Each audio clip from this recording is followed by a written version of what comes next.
For any Xbox or PlayStation codes or cheap games on any platform, use the referral link in the description. It'll take you to g2a.com. Use the promo code CHES over there and you'll get yourself 3% cash back.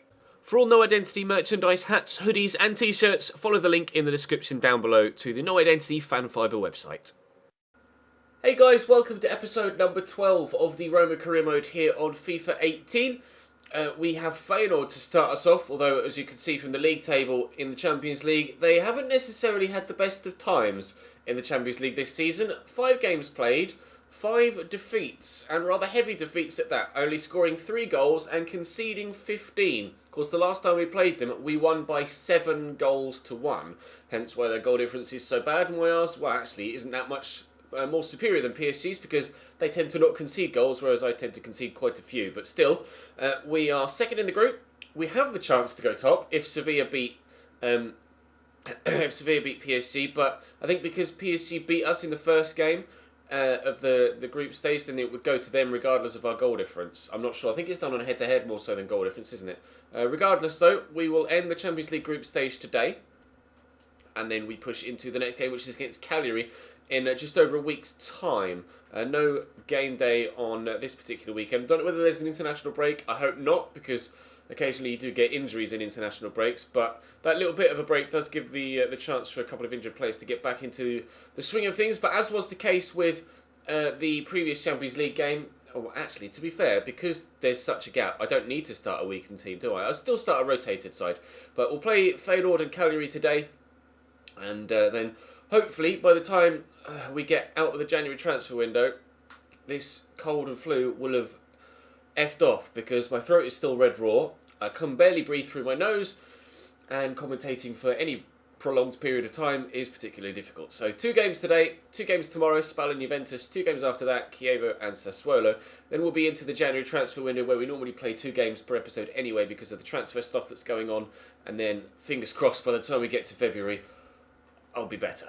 But we'll just have to wait and see, because who knows how long these things can last. Drop the video a like if you enjoy, subscribe to the channel too to make sure you don't miss out on any further content. There will be a My Player episode tonight as well. I believe the one this evening actually ends the Premier League season, so make sure you grab hold of that video if you don't normally. But anyway, Feyenoord away first, followed by Cagliari.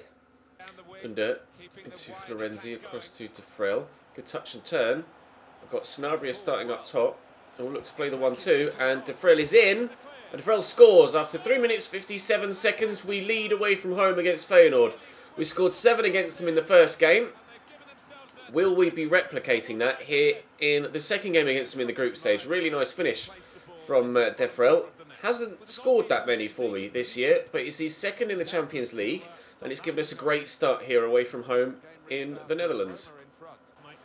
Greeny back to Gonalons, through the gap nicely, Sanabria to De Frel, look for Sanabria again, and nearly a second, Vermeer with a good save down low. Oh, very nearly balls that up as well with their clearance, but luckily we were able to turn it around, or luckily for them, sorry, the keeper was able to turn it around and pounce on it, but very nearly 2-0 there. That's a nice ball over the top. We should win that header with Manolas. We haven't, but we will deal with it with Hector Moreno. Interestingly, oh, wow, I've just made the same mistake that they did at the other end. Can we get rid of this? We can. Interestingly, Alexander Kolarov's rating has dropped for the first time. He's not starting here. Hector Moreno is starting ahead of him.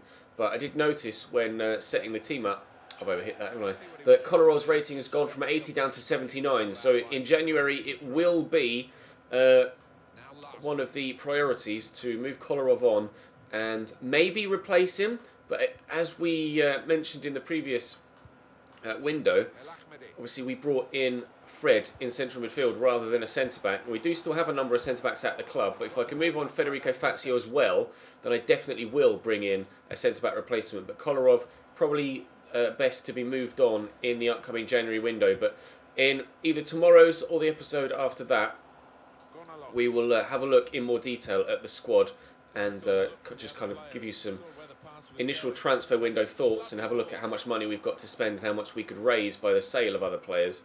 And then we can make an informed decision as to what we need to do with this team. But as things are going so far this season, despite the fact that we started rather shoddily actually with a number of draws, we're actually in the best of form right now, winning every week, scoring a number of goals every week as well. keeping the ball well, but Feyenoord have actually defended a lot better in this game than they did in the first. Yes, we went 1-0 up after like 4 minutes, but since then, they have actually been pretty good. I say that as they just let Pellegrini have a bit of space here, and then I score a second. Typical, isn't it? As soon as I start praising their defensive works, they make one mistake, a little lapse in concentration, they let Pellegrini see he's there, and he just backs away. And the two defenders continue to close the ball down. It's great movement from Pellegrini, and a decent finish too into the top corner. As soon as I start to praise Feyenoord for being quite sound defensively, they go and concede another one. It's now 2-0 here away from home. Jorgensen, get in behind. Cross blocks, corner for Feyenoord to come in. We scored after just 3 and a bit minutes of the first half. Are they about to do the same in the second? Sebastian Larsson will take the corner. It's from the training ground. Amrabat gets the turn in and the shot. And they're only a few millimetres away from actually doing what I thought they might. Good finesse. They've had to bend it around a couple of defenders, and that really isn't far past the post at all. Feyenoord coming close to getting one back there. Pellegrini with a nice turn there. Defrel just helped this on to Maxime Gonalons. Sanabria making good runs in front of me, but Defrel will twist and turn away from the defenders. Sanabria will try and beat that man. I definitely should have looked for the run of Defrel again, rather than trying to finesse it from there. Jean-Paul Bozius is coming on for Sam Larsson. Oh, it's Sam Larsson. I thought it was Sebastian Larsson. I apologise. It's Sam Larsson. I didn't even know Sam Larsson was a human being. But you see S. Larsson and you presume Sebastian. Never mind. It's still 2-0 to Roma here with half an hour to play. Defrel. To Under. I'm going to drive inside. That's a great first touch. And I'll look for Sanabria. Try and beat the defender. Then with a better shot this time than the last one. It's a good save by Vermeer. Chance to make it 3-0 now from the corner rather than open play. I just could try and knock that back actually. And Pellegrini nearly scores another decent effort from the edge of the box. Haps just gets a touch on that. That'll be my throw. We take it quickly. Is anyone going to move for me? The answer is no, but I can get that to Sanabria. Help it round the corner, but Neukoop does well to cut it out. Sanabria very nearly gets a decent block on that, but it drops straight to a defender. I'm going to win the ball back again. Still looking for that third, just to ensure that Feyenoord don't get anything from that. It's a lovely little touch, but I think the less we say about that shot from Pellegrini, the better. Nice ball round the corner to Jorgensen. Driving forward. Oh, he has given it. I was just waiting and waiting and waiting to see if anything was going to be given. It was just a shoulder to shoulder. I don't know whether the defender, was it Manolas? Yeah, whether Manolas actually stuck a leg out. No, it's just shoulder to shoulder. Oh, I'm not sure whether that's a penalty or not. I'm really not sure. The referee's given it though, and Feyenoord have the chance to get themselves back in the game with only 15 minutes to go. It's a really slow run up. I think he's going to dink it. He's not. He's hit the base of the post. Feyenoord ruining the chance to get themselves back in the game. Perhaps justice for what shouldn't have been a penalty. You guys will have to let me know in the comment section down below what you think of that decision. But oh, it's a nice ball for Defrel that's well cut out by El Ahmadi. Very nearly 2-1. Whether they should have had the opportunity to make it 2-1 or not is questionable, but the fact is that they didn't, so we are still in control. Caps into Bergi. Oh, space! Off the post! Oh, what a save! No! Oh my god! That was unbelievable! Off the post, how the keeper made that secondary save. Skorupski with a wonderful stop for the second effort, but it drops to Jorgensen and they have got themselves one back here. I threw myself in there just to try and get a block on the cross. I didn't even realise how much space the man at the back post had. That save was unbelievable. But Manolas couldn't beat Jorgensen to it, and to be fair, Jorgensen was always favourite to win that ball. It is 2-1 now, but they have less time to find an equaliser. Jean-Paul Bozius. Haps has actually gotten to that, and Bozius inside to Haps again, waiting for the turn. He didn't turn, he just shot. There's the shot. I thought that was in. Generally thought that was going to nestle in the top corner as it left his boot there. How far away was it?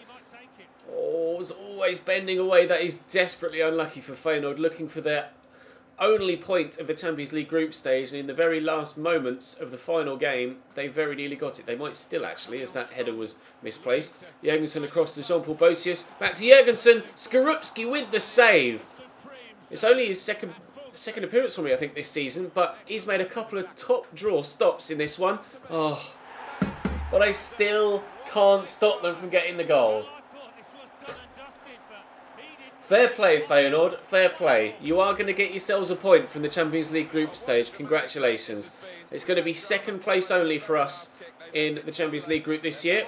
Although, whether we would have actually finished top or not with a win, I'm not sure. It depends what happened in the PSG Sevilla game. We will find out momentarily what actually happened. They had more chances than me in that game.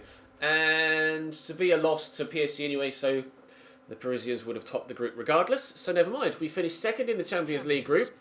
But we are top in Serie A, and with a win in the next game against Cagliari, we can stay there. In fact, no, we're not top Serie A anymore, because Juventus won both of their games in hand. We're second in Serie A again. Alright, well, with a win against Cagliari, we might be able to go top again. João Pedro out to Regatin, into João Pedro again. If he'd have gotten a better connection on that, we'd have been in trouble. After just 5 minutes, Cagliari with the perfect chance to give themselves the lead here at the Stadio Olimpico, but completely fluffing it. Really good chance for them to go 1-0 in front. Haven't been able to take it though, and can we go right at the other end and score ourselves? No, well intercepted. Rasha looking to get in behind, play the 1-2 with Rajan Angolan. I'll wait for the second defender to get there and then turn inside and hopefully get away from him. We've done well to get that to Pellegrini. I'll smack it across here looking for Mahrez and it will find him. Has to get away from Regatin. Ball back there to Alessandro Florenzi. Doesn't get forward much actually from right back. Elsa will win that header and Cranio will do very well to pounce on the loose ball. Nearly 1-0 to Roma at this end of the pitch as they had a chance a moment ago and I'll look to play Sanabria. Hit it early. Oh, beautiful little flick actually to get that to Nangolan, but it didn't quite reach the man. João Pedro, back to Akambi, through the gap to Pavoletti. Good spin, good 1-2. Find out here to Nathan Dyer on the right-hand side of Cagliari's attack. Be honest, wasn't expecting to see him in their starting lineup. Still playing in white though, Nathan Dyer. Just white of... Oh, what a strike! That wasn't far away at all. Playing in the white of Cagliari now rather than the white of Swansea, but still, some peculiar signings that get made in career mode these days, and I like it. I like the fact that it's not anywhere near as scripted as it used to be with regards to the transfer system. You can't actually predict who's going to be at what club at any in any moment, in any save. So it's actually refreshing to see someone like Nathan Dyer playing here in Italy. Unfortunately for him, he's only at Cagliari. And that is a lovely ball out to El Shaarawy, whose first touch is brilliant. I'll pull this back. Oh, ho, ho. Nearly squeezing in at the near post. Great reactions from the keeper. Pedro to Pavoletti. Rui with him. Slightly out of position here, the left back. That's a lovely ball into João Pedro. Oh, again, a poor finish. They've created some good opportunities here, Cagliari, but their finishing has been really poor. Again, no power or direction on the effort. They could be 2 or 3-0 up here, but they're failing to be clinical in front of goal. Sanabria can keep that going and play it while he's onside. Hopefully I can be clinical in front of goal. Maybe. Sanabria. Nangolan. Ooh. Cranio pounces. Strootman to Elshar. Good dribbling. To Strootman. Drop the shoulder. Pellegrini. Around the corner. Not the best of passes. Sanabria. Look for El Shaarawy. Little turn. Not that there was anyone there to do. Oh, it's a lovely McGeady spin though. And El Shaarawy can't finish. Good save again by Cranio.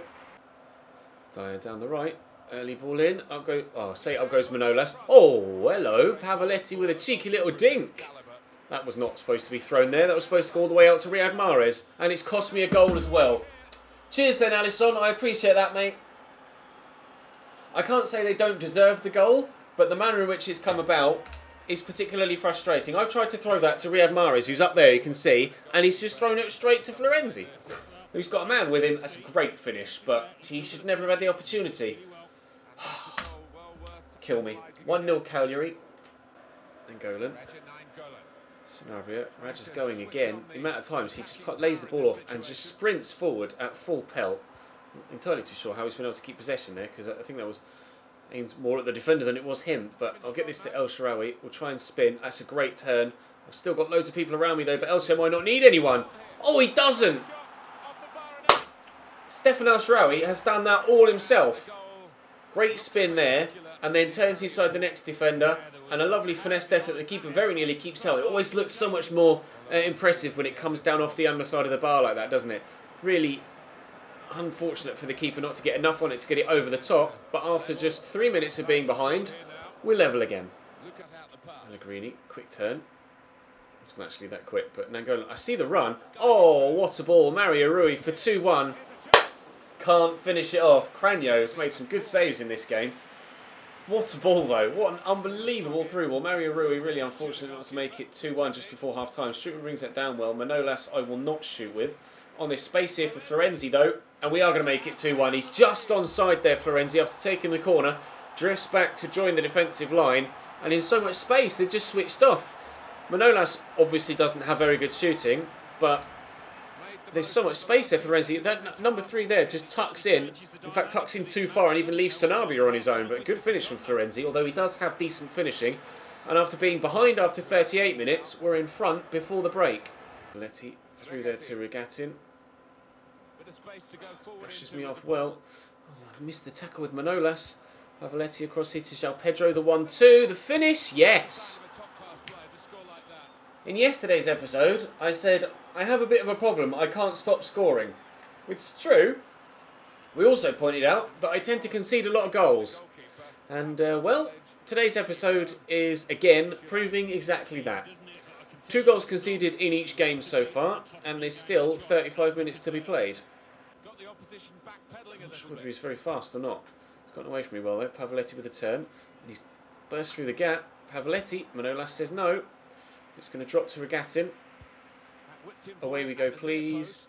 No! Good save. Oh, jeeps. And he's going to keep it in. He's going to keep it in. Back. Wide. Oh, dear.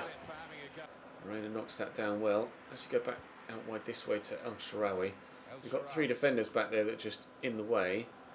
There we go. Finally a runner. And the defender's tucked in, which he really shouldn't have done because he left the space for Riyad Mahrez to not score.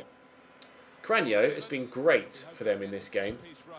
I'm going to try and knock this down if I can. It's Riyad Mahrez who's actually carrying a knock now, apparently. And I will substitute in them. With 20 minutes to go, we'll take Mahrez off. And we'll bring on... let's make a change on both wings. We're on Perotti and Bruno Perez. See if we can get in behind them out wide, considering they are playing a narrow 3 at the back. Florenzi will whip the ball in. And that is a terrible corner, but it's going to drop straight to the keeper. Nakambi. Oh, missed the tackle there with Moreno. Nakambi's away. Decent delivery.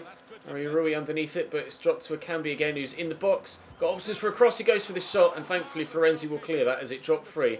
Sanabria, get the ball under control. Spin on it. All right, just play it down the line to Raja.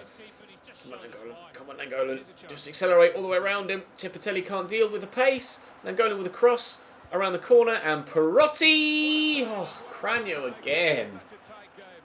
Keeper, stop it. Oh, that's a great delivery. Oh, he's going to drop to Hector Moreno. How many times has that happened from a corner in today's game? Struttman. There's Raja Nangolan. Oh, it takes a deflection. Pellegrini keeps it under control. It'll drop here to Bruno. Perez, who can't shoot. Pellegrini will get a turn. There's Kevin Struttman. There's Perotti. It wasn't meant for you. It was meant to go to Sanabria, never mind. And I can't squeeze it through. And I think that might be game. There's 3 minutes added on, though. And they are on the attack here, but Pellegrini cuts it out. It might not be game. Perotti. Nangolan. No, Jonita does well. Does very well indeed. It is going to be back-to-back 2-2 draws by the looks of things in today's episode. That's definitely a foul. Whether Juventus have won on match day 15 or not remains to be seen. We might see the gap at the top of the table extend from 2 points to 4 if Juventus have won in this weekend's round of games. We were second, of course, leading into this game. How did Juve get on? They haven't played yet. In fact, they're not even scheduled to play on the Sunday, so maybe they're playing on the Monday, I'm not sure. Unless they played on the Saturday and still have an extra game in hand on me, in which case we'll only be 1 point behind them rather than 4, but I'm not sure. No, they have played, and they have... Oh, they've played 2! They've played 2. So we can go top again. The fixtures are being played at such staggered intervals that it's really hard to track sometimes, but we had played 2 games more than Juve at the beginning of today's episode, and now we've played 1 less. I'm not entirely too sure how that works. But, I mean, maybe there wasn't an international break then. Maybe we just didn't have a game this weekend, and Juve played that weekend and on the Saturday as well, and have now played more than us. That must be the case. Risk of losing Leandro Castan and Labont, but I'm going to try and sell them both on in the window. And that's going to bring today's episode to a close. But we actually face Juventus tomorrow, don't we? We've got Spal in the first game and then Juve. So if we can beat Spal, we can go a point above them. And then if we can beat Juventus, we'll go 4 points clear of them, rather than me thinking they were going to be 4 points clear of me today. It's all up in the air. Oh, and they've gone and won again. Okay, great, brilliant. All right, well, never mind. Well, by the time we play Juve, then we will have played 17. No, because they'll be playing them. Oh, I just can't cope with the way the fixture list is done in Italy right now. Drop the video a like if you enjoyed. Subscribe to the channel too to make sure you don't miss out on any further content. Tomorrow, we play Juve. I'll see you then.